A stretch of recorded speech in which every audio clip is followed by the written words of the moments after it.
Hey there, Saki here from Saki Tech, and up until recently I could care less about cameras on a tablet because they all usually suck. But that has changed with the iPad Pro 10.5-inch model. This iPad Pro model has a superb 12 megapixel f1.8 camera, which is the same exact camera that can be found on the iPhone 7.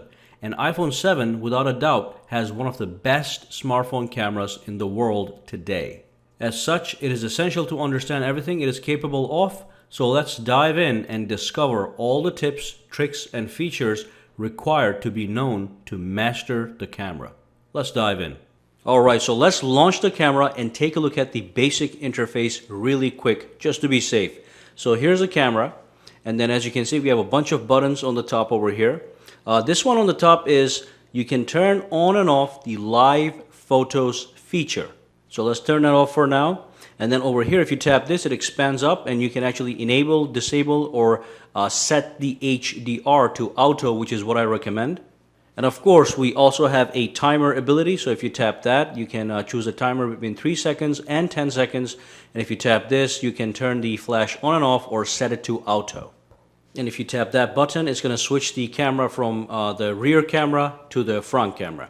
Okay, and of course, to take a picture, you press this. And also, just so you guys know, to take a picture when the camera application is launched, you can also use the volume control key. So if I tap the volume key right now, it's going to take a picture. You can use the volume up or volume down. It does not matter. They both work as shutter buttons. And of course, you can switch between all the different modes. You get panorama mode, you've got the square mode, the photo mode, the video mode, the slow motion video mode, and the time-lapse mode. Now, I'm going to dive into a bunch of details here that allow you to adjust the quality of your video modes. So I'll be talking about video and slow-mo, and then I'll be talking about even more tips. So by default, when you purchase your iPad Pro for the first time, it is set to record in 1080p, which is full high definition, at 30 frames per second. Okay, so that setting is dictated by going into the settings menu. So let's go home and let's go to settings and then scroll down all the way to where it says photos and camera. So tap that, and when you scroll down a little bit more, there's a block here that pertains to all the camera settings. Now before you do anything else, just make sure that grid is enabled. So if you enable grid, what that's going to do is it's going to give you, let me double tap that, it's going to give you a grid, a 3x3 grid, so you can better align your photos. As you can see now, there's a line in the back, so you can better align your photos or even your videos. So make sure the grid is in fact enabled. Alright, so the grid is enabled. Let's go back into the settings and take a look at the video settings quality adjustments. So go to settings, we're back in the photos and camera, and let's go into record video. And immediately you're going to see that you have actually 4 different recording modes for your video settings. So right now I have it set to 1080p, which is full high definition at 60 frames per second. But when you first buy the iPad, it comes in default at 1080p, which is again full high definition at 30 frames per second. Now this setting on the top here is a 720p setting. You can just ignore that setting because that is just low quality video. So that is the lowest possible resolution you can record on. This is the standard these days, so let's just stick to that. But the difference between 30 frames per second and 60 frames per second is the fact that the videos that you record at 60 frames per second are going to be considerably smoother than what you would get with the 30 frames per second. So what I want you to do is just grab your iPad and record a video walking from point A to point B in 30 frames per second, okay? And then go back and record the same video at 60 frames per second and then watch the video to see how different they are. The 60 frames per second is going to be much more smoother, and the only other thing you need to know with this mode is it's going to take a little bit more space on your iPad than the 30 frames per second.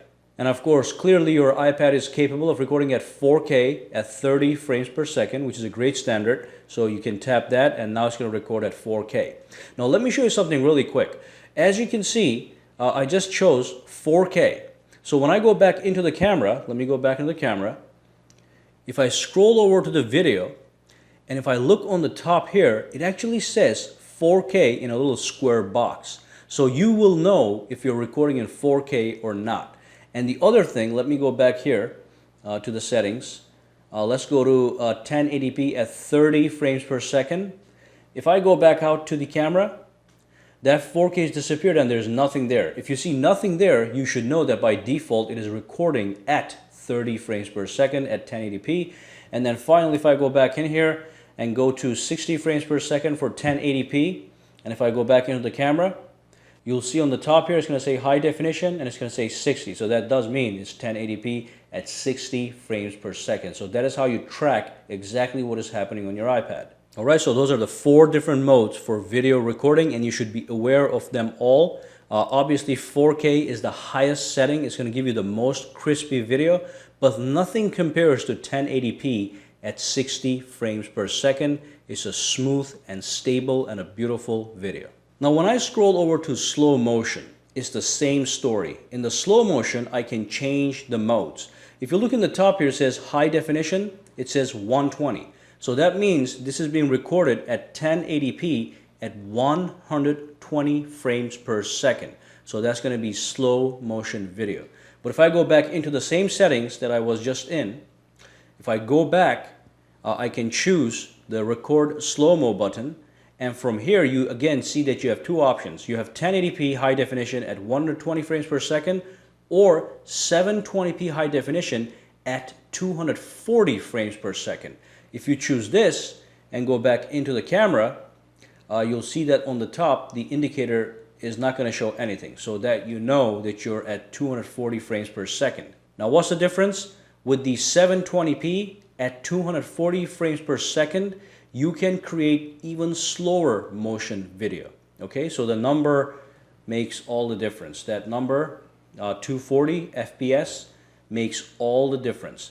This means the video is going to be able to cram 240 photos within a second. Okay, frames per second. With this one, it's only 120 frames per second, which is not bad, but this is going to give you even better slow motion shots. Alright, so that's all you need to know about adjusting the settings for your video and for your slow motion video. Now let me go back into settings. I'm going to show you 2 more settings that are important to know. The first one is the one on the top. It says iCloud Photo Library. So when you buy the iPad, by default you get 5 gigabytes of storage in the iCloud. And what you can do is you can actually save your photos online so you never lose them. So if you enable this option, what it's going to do is it's going to bring these 2 options, make these 2 options available. So the first one is optimize iPad storage, and the other one is download and keep the originals. So let's say you take a photo using the camera. What's going to happen if this setting is enabled, optimize iPad storage, is the photo on your iPad is going to be compressed into a lower quality so as to save you space. But if you choose this option over here, the photo that you take with your camera is going to retain full quality and it's going to take more space on your iPad. Alright? But in either case, all the photos are being uploaded to your iCloud as a backup. So that's why this is enabled. So you're backing up all your photos to iCloud. Now this one, I recommend this if you have an iPad with a lower capacity for storage, maybe 64 gigabytes, you may want to enable this so you can save a lot of space on your photos on your iPad. But if you have a larger capacity iPad, maybe the 256 or 512, then you can choose this one over here and you can keep the original pictures on your iPad at the highest resolution, at the highest quality. Alrighty? I like to keep it this way because no matter what, you have backups online.